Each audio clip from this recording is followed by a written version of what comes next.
هيرو نفر رمت كمت. صباح الفل يا مصريين.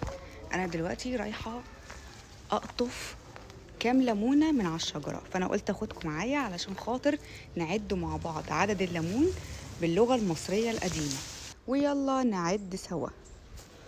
نبدا من هنا. سنو، خمت، فدو،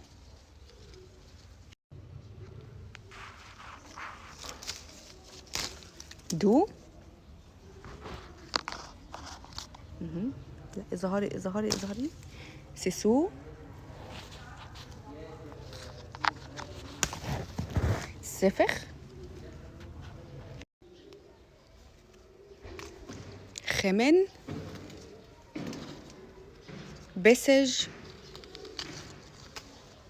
بيج.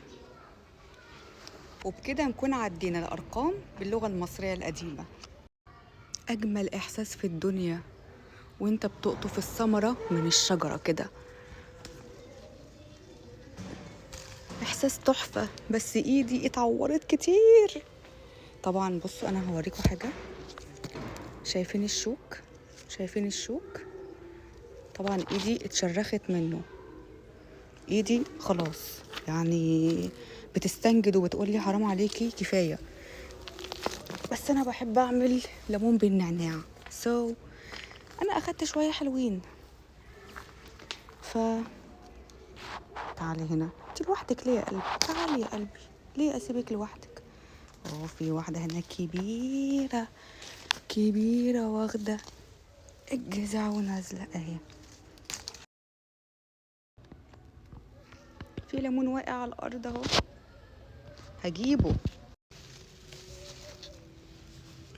حلو، مفيهوش حاجة. امال وقع ليه؟ ممكن يكون وقع وانا بقطف. تعالى.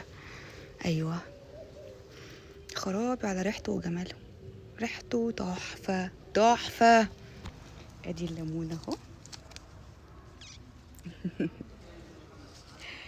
يابا علمونا، يابا علمونا، ودي رقصتي المجنونة.